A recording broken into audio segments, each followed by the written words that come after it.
On a vu dans quelques parachiotes, la parachat Ré, c'est marqué Ré, voix. Anochi noten lifnechem hayom bracha ou klala. Je mets devant vous aujourd'hui la bracha et la klala. C'est quoi la bracha? La bénédiction. La bénédiction. C'est quoi la klala? La klala.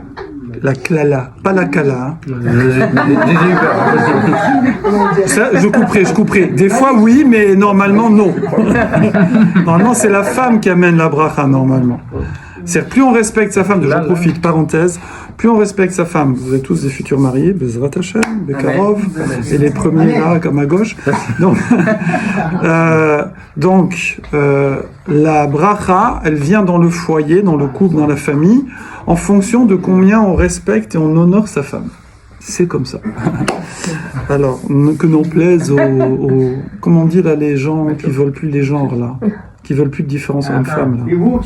Les genrés, je sais plus quoi. Bon, bref. Ok, donc, les dégenrés, déjantés. Les non-genrés. Bon, anti-genrés. Donc, la bracha, c'est la bénédiction, la klala, c'est la malédiction. Bon, mais avec ça, on va pas très loin.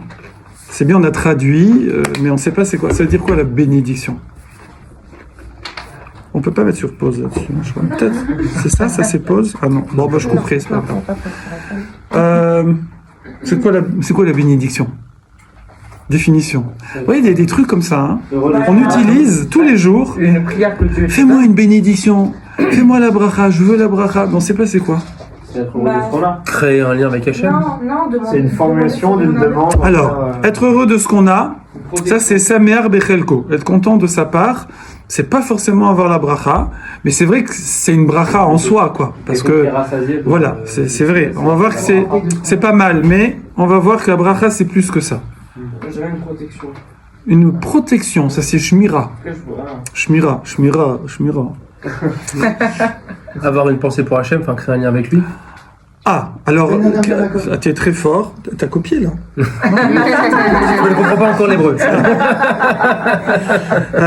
Alors ça va être le moyen d'avoir la bracha. Le moyen d'avoir la bracha, ça va être une proximité avec Hachem, créer un lien avec Hachem.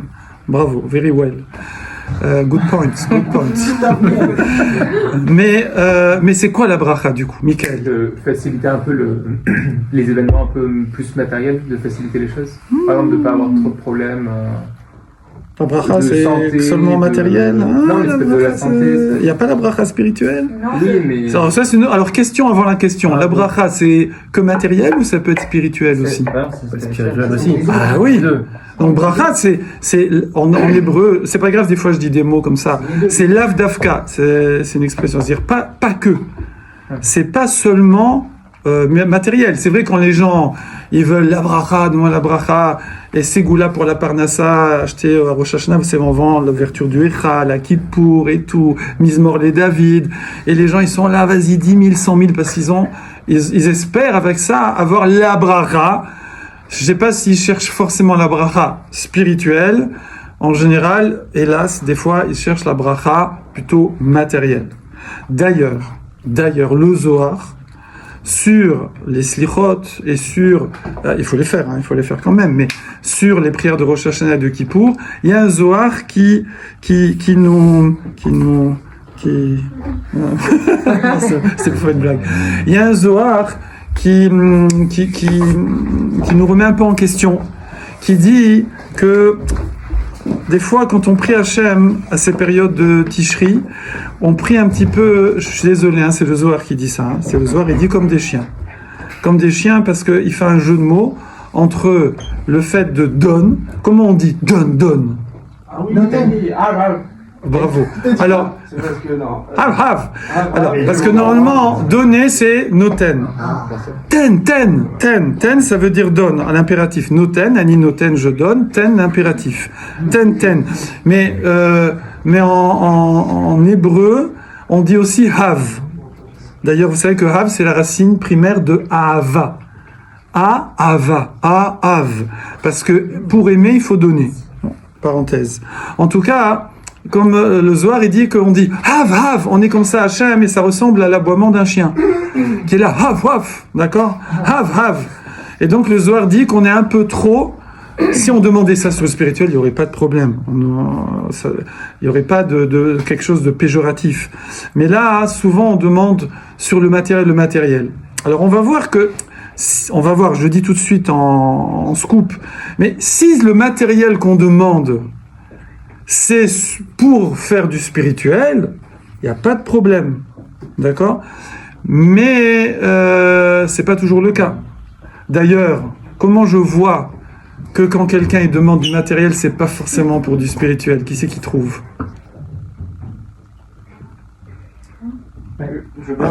Alors, je répète la question. Comment on voit que quand les gens ils demandent la bracha pour du matériel, c'est pas forcément pour l'utiliser pour le spirituel. Comment on le voit ? Alors, pour répondre à ça, je vais raconter une blague. Enfin, c'est pas une blague, c'est une histoire. Non, c'est une histoire. C'est pas une blague, c'est une histoire de Moussard, une histoire de Moussard, mais qui rigolote. Enfin, pas rigolote, mais bon. C'est un couple de paysans fauchés dans le shtetl. Vous savez ce que c'est le shtetl ? Je traduis le bled, oui. Et donc, ils sont paysans perdus. Vous voulez pas vous asseoir ? Bon. Et puis d'un seul coup ils trouvent la lampe d'Aladin, parce que c'est une blague, hein, enfin une histoire, c'est une image, une parabole. Ils trouvent la lampe d'Aladin, alors ils la frottent comme ça, qu'est-ce qui sort ? Un génie. Rien du tout, ça n'existe pas. Non. Alors il y a le génie qui sort, et le génie il dit allez-y 3 vœux, d'accord ? Alors le paysan tout de suite il se précipite et il a un rêve dans sa vie. Non, le rêve, c'est de manger des saucisses, mais à profusion, tu vois. Parce que lui, les saucisses, c'est que les jours de fête, et c'est 1 ou 2. Et donc, il demande vous savez, une enroulade de saucisses. Vous savez, elles sont attachées entre elles, comme ça. Vous voyez ce que j'ai ? Un collier de saucisses. Il dit, je veux un collier de saucisses. Et tac, le génie, il lui fait apparaître un collier de saucisses. Il est heureux, d'accord ? Sa femme, elle est folle de rage. Elle est une espèce d'imbécile. T'aurais pu demander des coffres en or. T'aurais acheté des saucisses toute ta vie. Et aussi des steaks et des sushis. Mais t'es bête ou quoi ? T'as grillé un vœu comme ça, qui te colonnait Pardon, je ne parle pas à vous. Qui te colonnait. Et paf ! La saucisse, sur son nez, devient attachée au collier de saucisses. D'accord ? Alors du coup, après, ils sont tous les deux, et il peut pas l'enlever, il peut pas couper, il se coupe le nez, quoi. Et donc il est là comme ça, et donc il pleure, et du coup elle pleure. Alors à la fin, le génie dit bon, j'ai pas que ça à faire, le 3e vœu, et là, dans le regret, elle demande que le collier de saucisse disparaisse, et le collier de saucisse disparaît. Et donc il se retrouve à la fin. Sans rien. Non, rien. Après, ils refrottent, mais c'est qu'une fois, c'est fini. Parce qu'après, ils se sont réveillés. Voilà. Eh bien, cette blague-là, que vous avez jamais entendue, c'est normal, parce qu'elle est très rare. Cette blague-là, elle répond à la question que j'ai posée avant. Ça veut dire que dans le monde d'après, on n'a rien en fait. Non, c'est mort, toi, tu prends l'autre. Cette blague-là répond à la blague d'avant. La question d'avant, pardon. Comment je vois que souvent les gens qui demandent la bracha à Rosh Hashanah, à Kippour, tout ça, quand ils font des ségoulottes et tout, eh bien, c'est pas pour avoir la bracha spirituelle, c'est le matériel pour le matériel. Comment je vois ? Bah, normalement, avec la blague, vous répondez. Là. C'est que des fois, on peut demander un truc, ça se retourne contre nous. Non. C'est qu'on n'a rien après. On fait la bracha, il n'y a rien après. Écoutez, je sais qu'ici, il y a des génies. Je vais pas les citer. Je vais pas les regarder pour pas qu'ils se sentent gênés. Mais je sais qu'ici, il y a des génies. Enfin, pas des génies de vœux, hein, des génies, des grosses têtes, des gros cuits. Donc là, vous me répondez, vous me dites. Ils sont pas satisfaits. Non. C'est-à-dire C'est une demande qui va consommer tout de suite. Quoi C'est une demande qui va consommer tout de suite. Vous êtes sur la piste. Et pas dans le qui prévoit un peu. Comment je vois que les gens Hachem, Hachem, donne-moi la bracha, donne-moi la bracha. Et l'argent, la santé, la parnassa, la richesse, les affaires. Comment je vois quand il demande ça, c'est une fin en soi et non pas pour le spirituel. Si je demande du matériel, peut-être ça sera sur une courte durée, alors que si je demande du spirituel, ça sera sur une plus longue durée. C'est Comme sur un la- CDI. T'as presque dit, Benjamin, bravo, QI supérieur, bravo. Alors, on peut dire aussi que la tunnel. Mais c'est comme le coup de la saucisse. Pourquoi tu demandes des saucisses? Demande de l'or et t'achèteras les saucisses. Pourquoi tu demandes la bracha matérielle pour faire du spirituel avec? Mais demande la bracha spirituelle. Mais demande directement la bracha spirituelle. Donne-moi l'argent, je te promets, avec ça, je vais faire mieux. Mais demande la bracha spirituelle. Demande de devenir comme ça, chacham, d'avoir la crainte du ciel, d'être inspiré, d'être proche d'Hachem, Demande direct. Pourquoi tu demandes le matériel pour arriver au spirituel? Signe que c'est... Voilà. Et vous allez comprendre ce qu'on vient de dire. Ça résume à peu près tout le cours que je vais partager avec vous, qui est écrit par Rav Wolbe. Alors, le Sforno. Qui connaît le Sforno? De nom. Bon, et il n'est pas de ce jour, donc on ne l'a pas connu personnellement, mais c'est un grand commentateur sur le Chumash, le Sforno, d'accord? Dans Mikrot Gedolot, il fait partie des quelques commentaires qui sont marqués dans le Mikrot Gedolot, le Sforno. Le Sforno, il donne une définition qui va nous engager, qui va être engageante. C'est quoi la définition de la bracha? Je vous l'ai dit dans les mots, d'accord? Dans les mots, il dit comme ça, ta ta ta ta ta ta ta ta ta ta ta ta ta ta, ouais, ki abracha i atzlacha yoter minamaspik. La bracha, c'est la réussite plus que ce qui suffit. Ce qui suffit, c'est juste, quoi, normal. Ce qui suffit, c'est pas la bracha, c'est normal. C'est maspik. En hébreu, ce qui suffit, c'est maspik. Ça maspik. Voilà. Ça, c'est suffit. La bracha, c'est plus. Ça veut dire c'est encore, d'accord, et que ce soit dans le matériel, dans le spirituel. Ok. Par exemple, moi, voilà, j'ai une certaine intelligence, j'ai une certaine pour pouvoir étudier la Torah, enseigner et tout. Je veux avoir plus encore que la normale entre guillemets. Je veux un bonus. Et ben c'est ça la bracha. Bracha, bonus. Bénédiction, bonus. On travaille aussi profusion. Profusion, c'est plus que la normale, d'accord? Le même mot que bracha à la même racine, c'est brecha. C'est quoi une brecha? Une piscine, d'accord? Pourquoi? Parce que l'eau, comment vous dire ça? Un volume d'eau est beaucoup plus important que ce qu'on croit. J'ai vu ça à la montagne en exemple. On est passé devant une ferme. En plus, j'avais expliqué ça dans un cours avant là-bas à la montagne. Et on est passé devant une ferme qui fait la traite des vaches et les fromages. Oui. Et donc il y avait je sais pas si vous avez déjà vu ça à la campagne, une boule en fer là, une boule ronde en fer sur un chariot. Ça vous dit rien? En fait, les stations mobiles de traite de vaches, oui, dans la campagne, dans la montagne, comme ça, eh bien, pour le lait, c'est avec des machines à traire les vaches, ouais, avec un groupe électrogène, électrique, et ça va directement dans cette boule. C'est une boule qui est à peu près comme ça, quoi, vous voyez? À peu près comme ça, oui. Et une boule en fer, comme ça, très jolie, toute ronde. Et c'est posé sur un tracteur, et après, quand c'est rempli, hop, il l'amène à l'endroit où il veut les fromages. C'est bon? On était une douzaine de personnes, dont certains ingénieurs, oui, les grosses têtes. Et on s'est posé la question, combien il y a de litres de lait là-dedans? Moi, j'ai dit 500. Il y en a qui ont dit 400. D'accord? C'était 1800 litres. Et vraiment, la boule, elle avait l'air, voyez, elle tiendrait là sur les tables. C'est-à-dire que l'eau, quand vous mettez de l'eau, si par exemple un jour vous avez un aquarium qui a éclaté, vous êtes impressionné, comme c'est pas possible qu'il y avait autant d'eau. Il y a comme ça, hein, c'est un phénomène psychophysique. En tout cas, la bracha, pour revenir, sforno, c'est plus que la normale. Du coup, la klala, la malédiction, c'est quoi? Bravo. Moins que la normale. Il n'y a pas de piège. Il n'y a pas de piège. Il n'y a pas de piège. Et, pss, pss. Ça, c'est les pneus qui crèvent. Pss.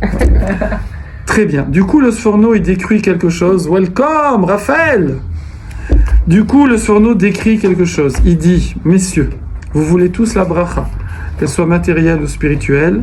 Je vous préviens, pour avoir la bracha, il ne faut pas être Benoni. Il ne faut pas être Benoni. Il y a Bénichou. Il y avait une classe comme ça, vous savez, où il n'était que des juifs. Et il y avait un non-juif qui s'appelait Benoît. Alors quand il a dit Bénichou, Ben Chetrit, il a dit toi comment tu t'appelles? Il a dit Benoît. Vous la connaissez, hein? Vous la connaissez, elle est très connue. Ok, donc et ici, il ne faut pas être Benoni. Benoni, ça veut dire average, moyen. Il ne faut pas faire du moyen. Dans la vie, si on fait du moyen, on reçoit du moyen. D'accord? Si on veut du bon, du très bon, il faut être Très bon. bon, très bon. Voilà. Et c'est ce que dit le Sforno. Le Sforno, il dit, tu veux la bracha? Eh ben, il faut que tu te dépasses. Alors attention, on va voir, il y a deux notions. On va commencer par la deuxième, parce que là, ça va aller plus vite, et après on fera la première. La deuxième notion, c'est que ça doit quand même aller étape par étape, step by step.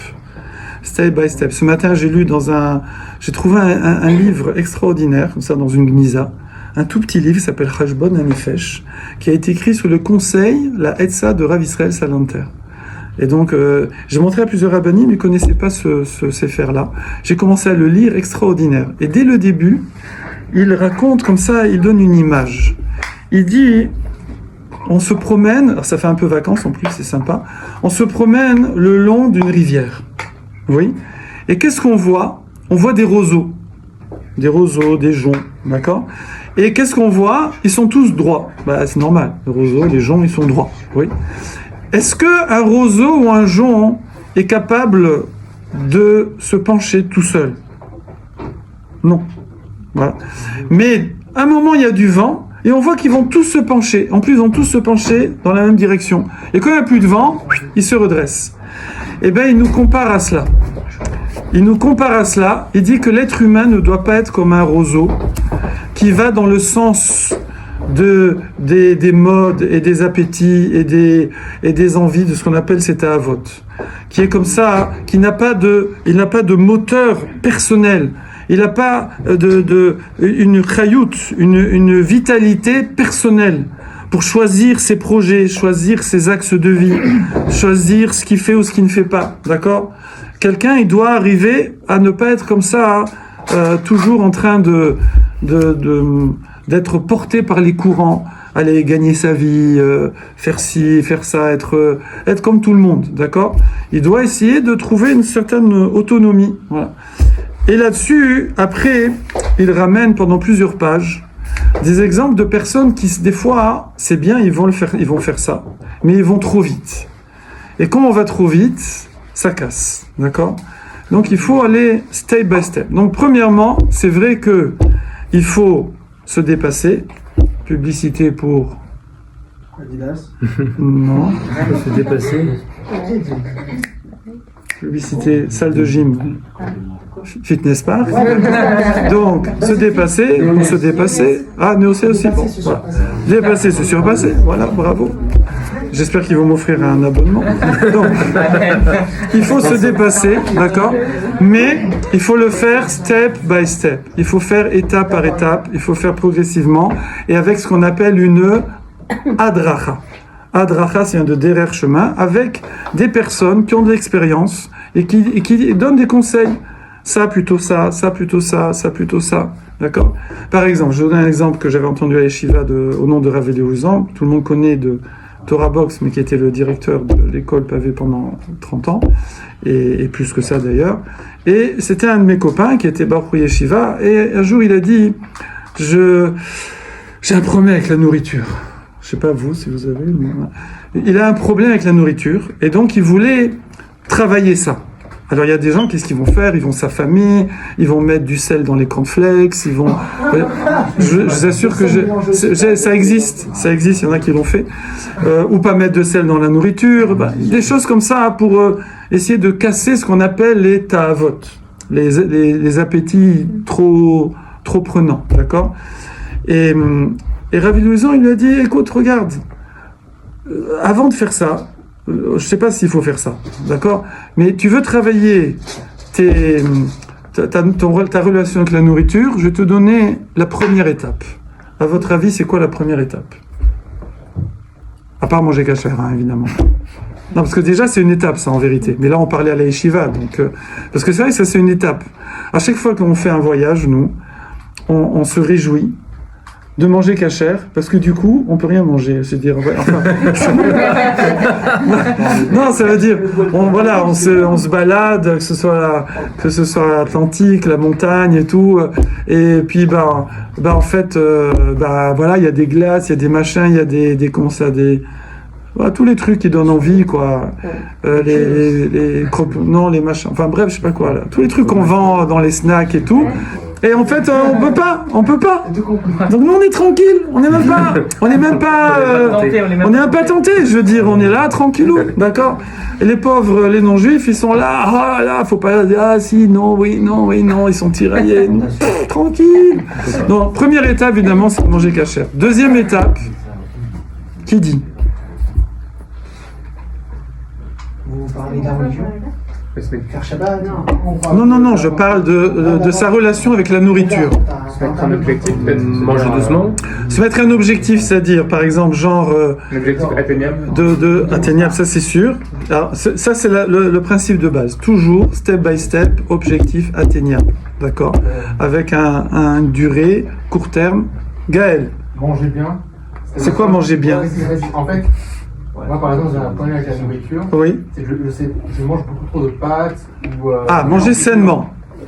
Oui, mais j'ai pas assez de diversité dans mes plats. J'ai pas assez de... Diversité dans mes plats. Ah oui, voilà. Donc oui, pas toujours manger aussi des fruits, des légumes. Voilà. Alors ça c'est déjà, on va dire une troisième étape. Troisième étape. C'est une troisième étape. Première étape, manger kasher. Déjà, ça élimine beaucoup. Deuxième étape, on n'a pas dit. Troisième étape, je veux dire, sélectionner les aliments, pas manger forcément ce qu'on a envie de manger. Manger des fois, voilà, moi mes filles par exemple, quand elles étaient petites, quand on faisait des frites, on faisait aussi des Légumes. Des haricots verts, bravo. Déjà, tu es prêt à être papa. On faisait des haricots verts. Et la règle, c'est un haricot vert, Une frite. une frite, 10 haricots verts, 10 frites. 10 frites. C'est comme ça. Et la 11e gratuite. Mais c'est pas une blague, c'est comme ça. C'est comme ça. D'accord? Et voilà. Donc, ça, c'est la troisième étape. D'accord? Après, il y en a d'autres. Alors, la deuxième étape. Rebecca. Elle a levé la main Il y a un avant. truc où il y a quand même du plaisir pour que ça reste sur le long terme. Oui, ça c'est sûr. Dans la troisième étape, ouais, il y a la cheat meal. Cheat meal, ouais. Première étape, je dirais faire le bilan de l'actuel. Qu'est-ce que je mange actuellement Tu es toujours comment gérer la troisième étape. Deuxième étape. Savoir pourquoi. Non, après vous êtes tellement de sadikim que vous y pensez pas. C'est pas déjà de se rendre compte du problème? Alors ça, bravo. Ça c'est bravo. C'est plus tard, on va parler de ça.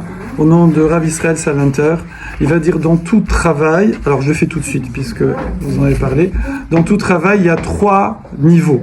Premier niveau, c'est faire le constat. Comme un dégât des eaux, on fait un constat.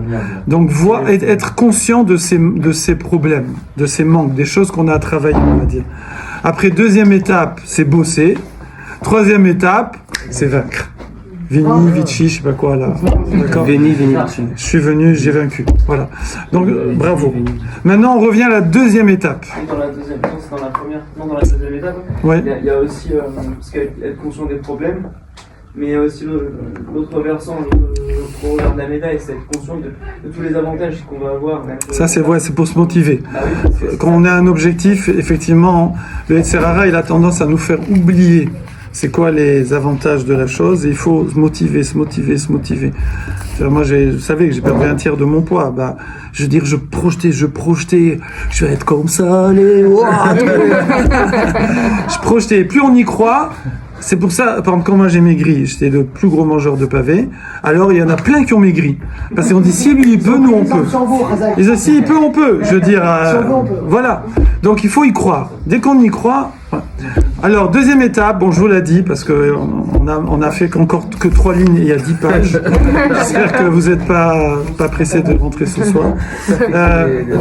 Deuxième étape, c'est de bien faire les brachot.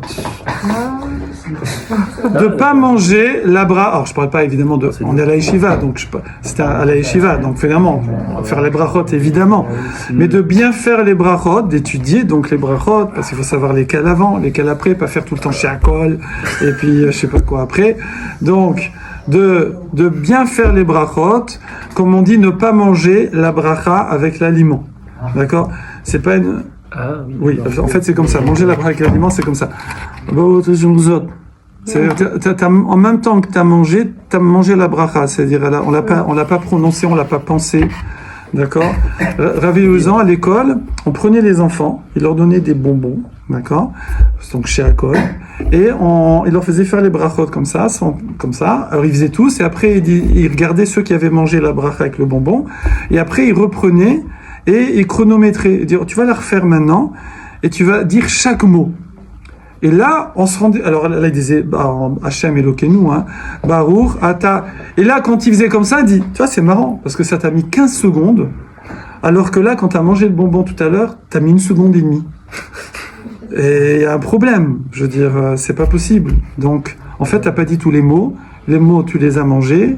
Et voilà. Donc, bien faire les brachot, étudier les brachot, bien faire les brachot avant et après. D'accord? Et ça, les brachot, vous savez combien, vous savez qu'à un moment, il y a eu une épidémie. À l'époque du roi David, il y a eu une épidémie. Et pour une certaine raison. Et d'ailleurs, bon, je vais dire quand même. Parce que le roi David avait oublié une halakha qu'il ne faut pas compter les gens. Pourquoi nous, on ne compte pas? Vous savez, on ne dit pas de... Voilà. Pourquoi? Ou on dit un verset. Pourquoi? Parce que compter, quelque part, c'est nier le fait qu'on est tous unis. Qu'on est tous une seule âme qui se divise en plusieurs corps. D'accord? Et donc, du coup, ça éloigne la bracha. Parce que dès qu'on devient individuel, on n'a pas cette bracha, justement. Le lien, comme tu as dit, avec Hachem, qui permet d'avoir la bracha, c'est dans l'union. C'est dans la collectivité. C'est dans la communauté. Plus je la joue individuelle, plus je la joue égoïste, moins il y a la bracha. C'est automatique. Et moins il y a le lien avec Hachem. C'est automatique. D'ailleurs, on va reparler après. Tout de suite. Retenez, puisque ça va vous aider pour la question suivante. Question pour un génie, je sais plus quoi. Là. Alors, donc, faire les brachot. Voilà, ça, bien faire les brachot, ça c'est la deuxième étape. Donc on voit, il faut faire étape par étape. William, tu veux dire quelque chose? Ouais, j'ai une question. Quand les gens ont oublié de faire la bracha, oui. À quel moment, qu'est-ce qu'on fait alors? Est-ce que... Si t'en restes, tu l'as fait. Ouais. Si t'en restes pas, que tu peux en trouver, tu l'as fait, tu manges. Ouais, si t'as plus rien, à Khlet, c'est perdu. Ouais. Si t'as plus rien, t'as plus rien. C'est dans les... Voilà. Ok, donc ça c'est bracha et klala. Et donc, le Sforno, il dit, c'est qu'il faut essayer d'aller vers l'excellence. Ne pas rester moyen. Ne pas faire à peu près. Ne pas se dire, c'est bon, hein, déjà, voilà... Déjà, moi, je mets les tefilines. Alors, non, c'est vrai. Déjà, je mets les tefilines. Alors, c'est pas grave si je les mets juste avant le coucher du soleil. C'est-à-dire, toute la journée, j'ai repoussé. Je parle pas de moi, je parle... Ouais. C'est pas grave si mes tefilines, j'ai jamais fait vérifier. Et vu la tête qu'ils ont, d'ailleurs, il vaut mieux pas. C'est vrai, vous avez compris. Non, mais voilà, déjà, c'est bien. Je mets les tefilines. Ou déjà, bon, je sais pas... Et je vais pas donner trop d'exemples parce que surtout ne croyez pas que je vise qui que ce soit, je me vise moi-même. Voilà, donc on se dit, des fois on a l'impression, bon c'est déjà bien que, alors on va pas pousser mémé dans les orties, vous connaissez cette expression? J'adore. C'est très immense parce qu'en plus quand je parle, moi je vois les choses, donc quand je dis pousser dans les orties, je la vois. Et donc voilà, donc ça c'est ce que nous dit déjà le Sforno. Maintenant deuxième point, On a parlé de l'espèce de dichotomie. Je crois que c'est la première fois de ma vie que je dis ce mot-là dans un coup. Ambivalence, double, je sais pas quoi, entre le spirituel et le matériel, le corps et l'âme. Oui. On a souvent tendance, les Serrara, il nous fait comme ça, à les séparer à tort. Ça veut dire que ici le Rambam, il nous dit qu'une personne, si tout ce qu'elle fait, comme c'est marqué, Bechol derarecha daeu, dans toutes tes voies, dans tous tes chemins, connais-le. Ça veut dire que Benjamin nous a dit, Binyamin nous a dit, de temps en temps il faut dire le nom en hébreu, parce qu'il y a une bracha dedans aussi. Dire son nom hébraïque et le dire en hébreu, c'est une bracha. Tu nous as dit que pour la bracha, il faut créer le lien, il faut renforcer, c'est en fonction du lien qu'on a avec Hachem. Le lien avec Hachem, c'est pas seulement dans le spirituel, genre une mitzvah, tfilin, tzniut, étudier la Torah, mais c'est aussi dans le matériel à partir du moment où ce matériel, il est au service du spirituel. Ça veut dire que, comme ça il dit le Rambam, il dit manger, boire, dormir, toutes ces choses-là, dès qu'une personne, elle les fait pour servir à Kadosh Baruch Hu, pour effectivement ce seul but de la vie. C'est quoi le seul but de la vie? Créer le lien avec Hachem, connaître Hachem. C'est ça, c'est facile. Tout ce qu'on fait, tout ce qu'on pense, tout ce qu'on dit, doit se ramener à créer le lien avec Akadosh Baruch Hu, à connaître Hachem, automatiquement à créer le lien avec lui. D'accord? Pas que l'étude de la Torah, pas que les mitzvot, dans tout ce que l'on fait. D'accord? C'est pas grave. Eh bien, à partir du moment où quelqu'un fait ça, il va se construire, créer ce lien, non seulement avec les mitzvot, mais même avec les choses entre guillemets profanes de la vie de tous les jours. Oui. Et là, on retombe sur ce qu'on a dit tout à l'heure, que quelqu'un, effectivement, s'il veut régler son problème avec la nourriture, alors il va en deuxième étape. On a dit, première étape, manger kasher. Donc déjà, je mange pas n'importe quoi, donc je crée un lien avec Hachem. Ensuite, forcément, pour ma neshama, c'est meilleur, parce que je suis fait de ce que je mange. Là, on est fabriqué avec ce qu'on a mangé, depuis le temps. À la naissance, on a été fabriqué avec ce que notre maman a mangé. Maintenant, on est fabriqué parce que nous, on mange. Si ce que je mange, la nourriture n'est pas neutre, les animaux ne sont pas neutres, même les végétaux ne sont pas neutres. Il y a du spirituel dans la matière. Et donc, il y a certaines matières qui sont positives spirituellement et d'autres qui sont négatives. Donc, si je mange du positif spirituellement, je me spiritualise. Si je mange du négatif, c'est pas bon. Donc, la personne, en mangeant kasher déjà, elle est en train d'utiliser le matériel pour servir à Kadosh Baruch Hu. Après, en faisant la bracha, et savoir quelle bracha faire, ça aussi, c'est comme un mail. Si vous envoyez le mail, il faut avoir la bonne adresse, sinon ça n'arrivera pas. Donc, il faut connaître la bonne bracha pour que ça arrive. Évidemment qu'il y a des règles que, a posteriori, bediavad, ça c'est en hébreu, si j'ai fait sheakol au lieu de boré peri adama, ça marche. Si j'ai fait boré peri adama sur une orange, comme l'orange, j'aurais fallu faire à Etz, mais comme ça pousse dans un arbre, là, pousse dans la terre, ça marche. Ok, mais il faut essayer de faire la bonne bracha avant et la bonne bracha après. Il faut connaître les quantités, les temps de manger, les trucs, Ok. Ça veut dire que, toujours le Sforno, il nous dit qu'il y a, vous savez, les tzadikim, les bénonim et les rechaim. Donc tzadikim, juste, bénonim, average, moyen, 50-50, et les rechaim, chlet, d'accord? Donc c'est en négatif. Il faut savoir que, c'est quoi la définition du tzadik? La définition du tzaddik, c'est pas juste quelqu'un qui fait que des mitzvot, qui se prive de tout ce monde, qui fait que étudier toute la journée, que prier toute la journée, il mange quasiment rien, il dort quasiment rien et tout. Il y a des niveaux comme ça de grands rabbanim, mais ils y sont arrivés naturellement. D'accord? Mais si quelqu'un il essaye de faire ça pas naturellement, pas step by step, il va devenir Kimball, d'accord? Il va devenir fou, il va craquer, d'accord? Donc, et on en a vu, hélas. Donc, la personne, elle doit, comme ça, petit à petit, elle va diriger toute sa matérialité vers le spirituel. Ça, c'est le tzaddik. Le tzaddik, on dit comme ça, il est offert. Il retourne tout son matériel, il le transforme en spirituel. Ok. Alors ça, c'est magnifique. Hein, parce qu'on a dit au début, se dépasser. On a dit se dépasser pour à la bracha. Mais c'est quoi se dépasser? C'est pas que dans le spirituel, c'est aussi simplement prendre le matériel et le mettre au service du spirituel. C'est magnifique. On ne demande pas d'être un ermite et d'être je sais pas quoi. On ne demande pas ça. D'accord? C'est pas le derrière de la Torah. On te demande de prendre tous tes appétits matériels et petit à petit de les canaliser, utiliser pour le spirituel. Donc c'est magnifique. C'est un chemin d'Arkénoam. La Torah, c'est un chemin qui est agréable. D'accord? Alors là-dessus, sur le point j'ai dit tout à l'heure, je dis pas lequel, donc j'ai donné déjà la réponse. Je vous pose maintenant encore une colle. Vous êtes prêts? Tac, tac, tac, tac, tac, tac, tac, tac, tac, tac. Go. Il fait chaud. Hein. Quel est le verset le plus connu de la Torah et qu'on dit le plus souvent et qui, on va pas dire le plus important parce que c'est pas bien de faire des différences entre les versets de la Torah. Shema Israël. Shema Israël, d'accord?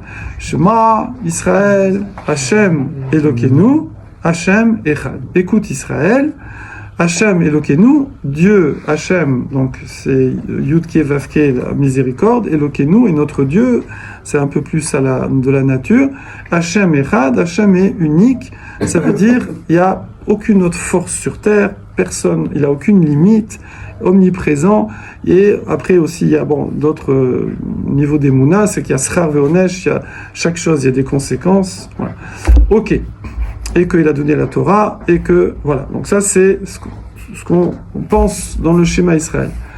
Maintenant, qui, la première fois dans l'histoire, a dit cette phrase, qui est devenue après un verset de la Torah? Qui, la première fois dans l'histoire, a dit cette phrase, et c'est devenu après un verset de la Torah? D'accord. Parce que Yaakov, c'est Israël, on a dit écoute Israël, c'est Yaakov. Bravo Raphaël, tu as pris un petit sandwich? Tiens, faites passer. Ah, ça va, c'est pour le spirituel. On a besoin de manger pour servir Hachem. Il en reste d'ailleurs, ceux qui veulent, il en reste ici. Je sais pas, je sais pas. Ok, bravo. Ce sont les fils de Yaakov Avinu. Yaakov Avinu, il a une crainte. Il a la crainte qu'il a vu que son grand-père, Avraham, hélas, un de ses fils s'est détourné du chemin. D'accord? Ishmaël. Oui. C'est dommage, on aurait 1 milliard d'Arabes avec nous, on aurait du pétrole et tout. Alors, ok, on ira à Dubaï, tout serait cachère et tout. Bon. Ok, donc, je vais pas mettre ça en ligne.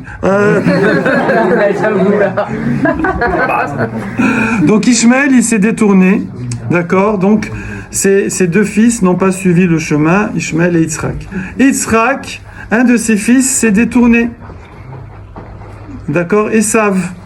Bien que la tête de Esav, elle est dans Marat à Marpella, ça veut dire qu'il y avait le potentiel. Il aurait pu être même plus grand que Yaakov s'il avait dominé ses appétits, ses ta'avot, mais il n'a pas réussi, et donc il est sorti du game, comme on dit, moderne.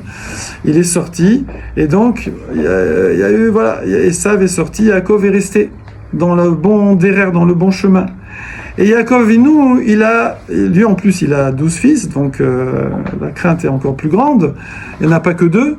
Et donc, il a eu cette crainte. Est-ce que ses fils sont dans la bonne voie? Est-ce qu'ils vont continuer le travail d'Avraham, Yitzhak et Yaakov pour arriver à être le fondement du clan Israël, de ce âme, de ce peuple qui va représenter la Torah et Akadosh Baruch Hu et servir Hachem dans le monde et amener la finalité du monde. Et là, quand il les a convoqués, et ils sont venus, il n'a pas eu besoin de leur poser la question. Ils ont tout de suite senti le truc, et c'est là qu'ils ont dit, Shema Israël, écoute Israël, ne réponds pas Raphaël, mais c'est qui Israël? Hein? Non, je dis ne réponds pas. C'est qui Israël? Shema Israël. C'est Yaakov. C'est le deuxième prénom de Yaakov. Il l'avait dit, Raphaël. Il l'avait dit, voilà. Donc, Shema Israël, en fait, ils parlent à leur père. Ils disent, écoute papa, d'accord? Donc, si vous voulez, écoute papa, d'accord? T'inquiète, on est tous d'accord que Hachem Elokeinu, Hachem Echad. Nickel chrome. Oui. Et c'est de là que vient ce verset. Shema, écoute papa, Shema Israël, Hachem Elokeinu, Hachem Echad. Du coup, qui c'est qui trouve la question? Après, on demandera c'est quoi la réponse. Ah, non, parce que je sais qu'il y a des génies ici, c'est pour ça. Donc, vous trouvez même la question. Pas que la réponse. C'est quoi la question du coup? Parce que nous, on dit matin à la tfila, le matin, le soir à Ma'ariv, et le soir avant de se coucher aussi, et avant de quitter ce monde à 120 ans aussi, on le dit. Ouais, 120 ans. On n'est pas pressé. Chaque chose en son temps. Alors, c'est quoi la question? Pourquoi est-ce qu'on parle à Yaakov? Bravo! Allez, Emmanuel, dans les Alpes, dans les Alpes. Hey, les montagnes, ça inspire.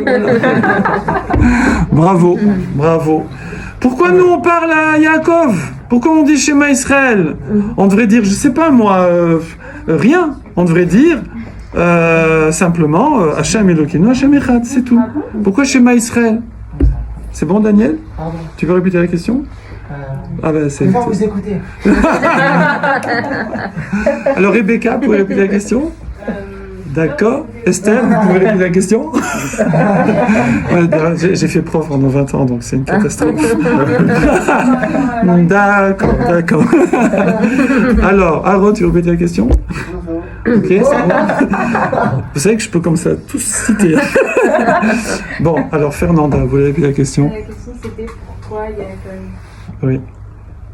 Pourquoi? Pourquoi on parle à Yaakov? Pourquoi on parle à Yaakov? Non, on ne parle pas à Yaakov, qui s'appelle Israël, son deuxième prénom. Pourquoi on parle à Yaakov? Pourquoi on parle à Israël? Non, on ne parle pas à Yaakov. On ne parle pas à Yaakov. La réponse, c'est que, en fait, comme ça est dit, qui c'est qui ramène ça? D'ailleurs, j'ai oublié. Qui c'est qui ramène cette question? Schéma, j'ai oublié c'est qui? Je couperai. C'est pratique, hein. Non, je ne sais plus qui c'est qui pose cette question. Ah, voilà, c'est là. C'est qui?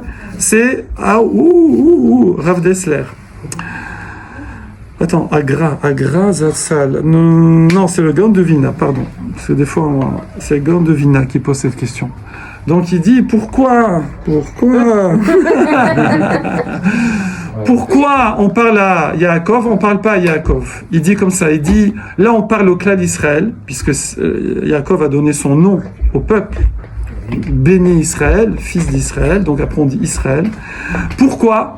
Parce que, comme on a dit tout à l'heure, on ne trouve de sens et on ne peut se relier à Hachem que si c'est dans une Bénédiction. démarche Sincère? collective. On ne travaille pas pour soi, pas individuel. Donc nous, on dit attention, avant de dire Hachem Elokeinu, Hachem Echad, je dis j'appartiens au peuple juif. Shema Israël. D'accord? Je suis un Yehudi. Comme ça il dit Ani Yehudi. I'm Jewish, oui. Ani Yehudi. En anglais, ça. Ouais. I'm Jewish, ouais. D'ailleurs, ça, c'est toujours un truc. Dès que j'ai appris l'anglais, comment on disait juif en anglais, j'étais jaloux de ça, moi en tant que Français.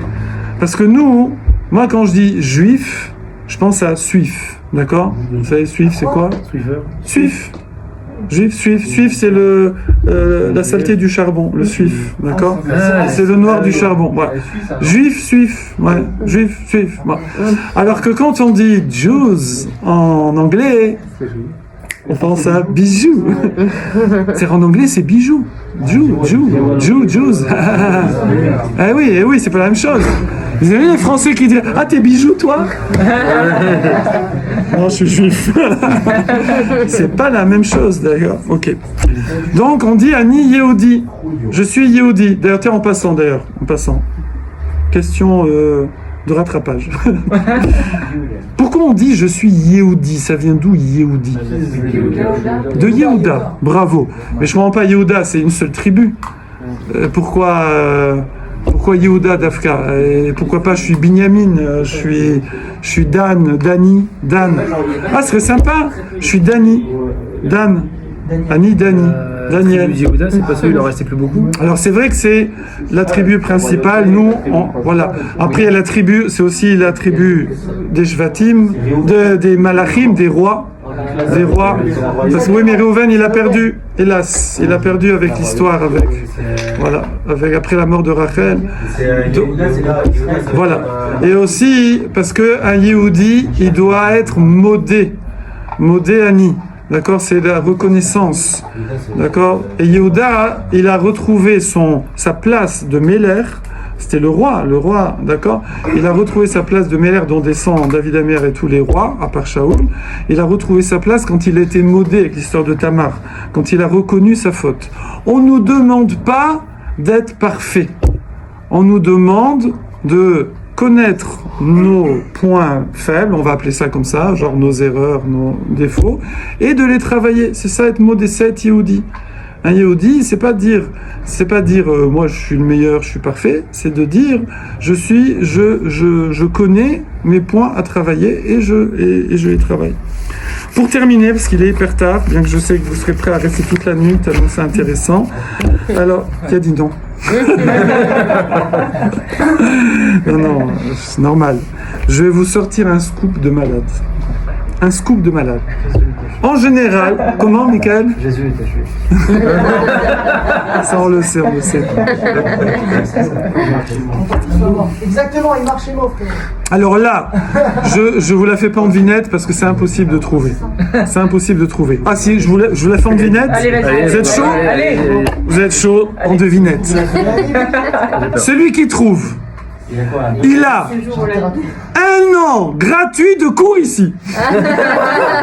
Gratuit. D'accord. Alors, de voyage. Voyage à New York. Voyage à New York, gratuit, ça va? Alors, le problème, c'est que c'est pas moi qui organise le voyage à New York, donc je peux pas promettre qu'il peut aller. Il y a des critères. Alors, les Alpes. Les Alpes, c'est pas moi non plus. C'est Olami France. Ok. Dans le Zohar HaKadosh, en général les scoops c'est le Zohar. Vous savez, la Torah c'est comme le corps et le Zohar c'est comme l'âme de la Torah. Donc toutes les explications profondes de la Torah sont dans le Zohar. Il ne faut pas étudier n'importe comment, n'importe qui, n'importe quoi. Mais voilà, ici on peut, c'est Rav Wolbe, il nous explique. Ici il y a un Zohar sur Parashat Toldot qui dit que si Hachem n'avait pas créé une certaine chose, bravo, merci William. Ouais. Ils font exprès, tous les jeudis soirs ils passent pendant le cours. Voilà, dès qu'ils passent, après on peut réouvrir. Ah, il fait chaud, mon Dieu. Si il y a une chose qu'Hachem a créée. Il y a une chose qu'Hachem a créée. Et c'est marqué comme ça textuellement que si Hachem n'avait pas créé cette chose dans le monde, il n'y aurait pas de Hadvata d'Ishmatata. Lo Yavé. Il n'y a pas besoin de traduire, c'est connu. Redvata, c'est de l'araméen en plus, c'est du Zohar, donc c'est l'araméen, c'est pas de l'hébreu. Hadvata d'Ishmatata Lo Yavé. Il n'y aurait pas de joie dans l'étude. Sous-entendu dans la pratique non plus. Si Hachem n'avait pas créé cette chose-là, il n'y aurait pas de joie. C'est pas des clauses. Eh ben c'est la question. C'est la devinette. S'il n'y avait pas cette chose-là qui a été créée dans le monde, eh bien l'homme, la femme, l'être humain n'aurait pas de joie dans l'étude et dans l'application de la Torah. D'accord? Et donc Mais t'es trop fort, Gaël. Quoi, c'est vrai, c'est ça? T'es une bombe atomique. Mais t'es une bombe Non, atomique. sans le Yetzirara, il n'y aurait pas le Yetziratov. Heureusement qu'il existe. Chez il me la Yetzerara. J'ai raison. Chez il me la Yetzerara. Allez, passe un casse-croûte. Un an de cours gratuits pour Gaël. Bravo. Mais ça, c'est parce que... Je crois que j'ai déjà étudié Le soir. non, Cette chose-là. Bravo. un livre de Rav Dessler Qui dit ça. qui parlait du même sujet. Bravo, bravo. Bah, c'est très peu connu. C'est que si Hachem n'avait pas mis le Yetzerara, il n'y aurait pas de joie dans l'étude de la Torah et dans la pratique de la Torah. Comment vous comprenez ça? On termine avec ça, hein, donc allez-y. William. C'est une victoire. Une victoire. Voilà, c'est la satisfaction. C'est la satisfaction. Dans le livre là, que je vous ai dit que j'ai trouvé ce matin, là, dans la Gnisa, là-bas, il dit qu'Hachem a créé, il a créé des animaux. Les animaux, ils n'ont pas de libre arbitre, d'accord? Ils sont programmés, ils font ce qu'ils sont programmés, voilà, c'est tout. Après, il a créé les malachim, les anges. Les anges, waouh! Les anges, ils n'ont pas d'Yetzerara. Et ils font la volonté d'Akadosh Baruch Hu 100%. 100%. Ouais. 100%. Ils font la volonté d'Hachem comme ça. C'est le prolongement d'Hachem, si on peut dire. Et bien là-bas, il dit, ils sont comme des pauvres. Comme des pauvres, parce qu'ils n'ont pas de richesse, ils n'ont pas Na'ama des Kissoufa. Ils mangent le pain de la honte. Ils mangent le pain de la honte parce qu'ils n'ont pas de mérite, il n'y a pas de challenge, il n'y a rien, d'accord? Imaginez un type, il fait un faux diplôme de médecin. Bon, il ne va pas aller jusqu'à ouvrir un cabinet parce que bon, il sait qu'il ne connaît rien.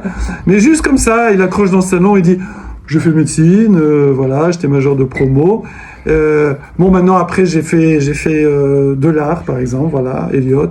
J'ai fait de la peinture, donc voilà, j'ai pas exercé, mais... Je suis médecin, j'ai fait médecine. Mais lui, il sait qu'il a fait sur Photoshop, d'accord?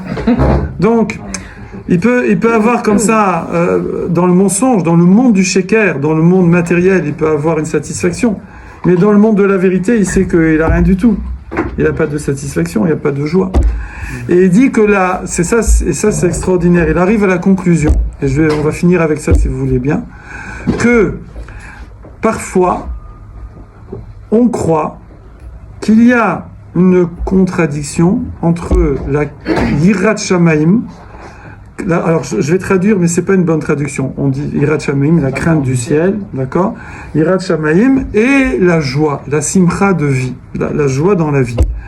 D'accord? Alors déjà, Yirat Shamaim, Yira, c'est roé, c'est de voir Hachem. C'est-à-dire, c'est quoi la crainte du ciel, entre guillemets? C'est de voir Hachem. Vous savez, comme, je crois que c'est Rabbi Yochanan ben Zakkai, je crois, qui avait dit à ses élèves, je vous fais une bracha, que vous voyez Hachem comme vous voyez les gens. Ça veut dire être conscient de la présence d'Hachem comme je suis conscient de la présence de Binyamin à côté de moi. D'accord? Sauf que Binyamin, il est à côté de moi, mais pas tout le temps. Parce que, bon, il a sa vie privée, je peux pas faire concurrence, d'accord? Voilà. Mais Hachem, par contre, il est toujours avec nous. Shiviti Hachem kenegdi tamid. Que quelqu'un, il est capable de voir, d'être tout le temps sentir la présence d'Hachem où qu'il soit, d'accord? Ça, alors, c'est ça, Yirat Hachem. C'est voir Hachem, d'accord? Comme, Rav Ben Chitri donne toujours cette blague-là, de la fille qui fait des bêtises et qui cache la photo de sa mère, vous savez, à côté dans la chambre. Ouais. Elle prend la photo de sa mère, elle la met comme ça. Je veux dire, c'est une photo. Je veux dire, mais elle peut pas faire une bêtise et voir la photo de sa mère, d'accord? En fait, c'est une blague, mais en sérieux. Vous savez que Yaakov Avinu était à son niveau au point de fauter avec la femme de Potiphar. Et quand l'image de son père, qu'est-ce que j'ai dit, Yosef, pardon. Yosef était sur le point de fauter avec la femme de Potiphar, et il a vu l'image de son père, et donc il n'avait plus envie, d'accord? Donc c'est comme ça. Alors, je vous conseille, mettez les photos de vos parents comme ça. partout. Et là, vous allez voir. Je sais pas si ça marche, par exemple. Il faut savoir que il y a Yetzer Hara, on connaît de nos jours le grand Yetzer Hara, c'est les écrans, c'est Les réseaux sociaux aussi. voilà. Alors surtout les écrans où on peut regarder des bêtises. Le pire, c'est TikTok. Imaginez le garçon qui regarde des bêtises à 2h du matin, d'accord? Et en fait, il a sa mère en fond d'écran comme ça. Donc il arrive sur l'écran comme ça, il prend la souris, il fait bon, c'est gênant, d'accord? Voilà. Donc, eh bien ici il nous dit Rav Wolbe que, au contraire, ce qui va donner la joie dans la vie, c'est à la fois ce mauvais penchant, c'est à la fois cette tentation-là. Donc il faut pas dans le sens culpabiliser. Des fois il y a une fausse culpabilité. Ça veut dire que quelqu'un culpabilise. Ouais, je suis un pourri, j'ai envie de faire ça, j'ai envie de voir ça, j'ai envie de dire ça, d'accord? Et du coup, pourquoi c'est une mauvaise culpabilité? Parce qu'il se dit, donc je suis un bidon, et donc puisque je suis un bidon, je peux le faire. Vous avez vu le coup? C'est pas mal, hein? D'accord? Puisque j'ai envie de faire ça, donc je suis un bidon, donc puisque je suis un bidon, je peux le faire. En fait, moi, je suis pas au niveau et tout ça. Pas du tout. C'est pas parce que j'ai envie de faire une bêtise, ou de dire, ou de penser une bêtise, que ça me discrédite, ça me dévalorise. Donc, c'est juste là pour me donner le challenge. C'est juste là pour me donner la joie de ne pas dire, faire ou penser la bêtise. D'accord? Voilà, Bezrat Hashem, voilà ce que je voulais partager avec vous. Et on parlera la semaine prochaine de casser les habitudes. Sortir de sa zone de confort, casser la routine, alors toujours prudemment, avec mesure et tout, mais voilà, d'arriver comme ça à être, le but c'est d'être vraiment soi-même. En fait la routine elle fait qu'on n'est plus nous-mêmes, on est routine, c'est-à-dire on fait des choses automatiquement et en fait si je réfléchis pas je le ferai pas, si je réfléchissais je le ferai pas. On va voir comment reprendre le contrôle, c'est ça, casser la routine c'est reprendre le contrôle. Razak à vous.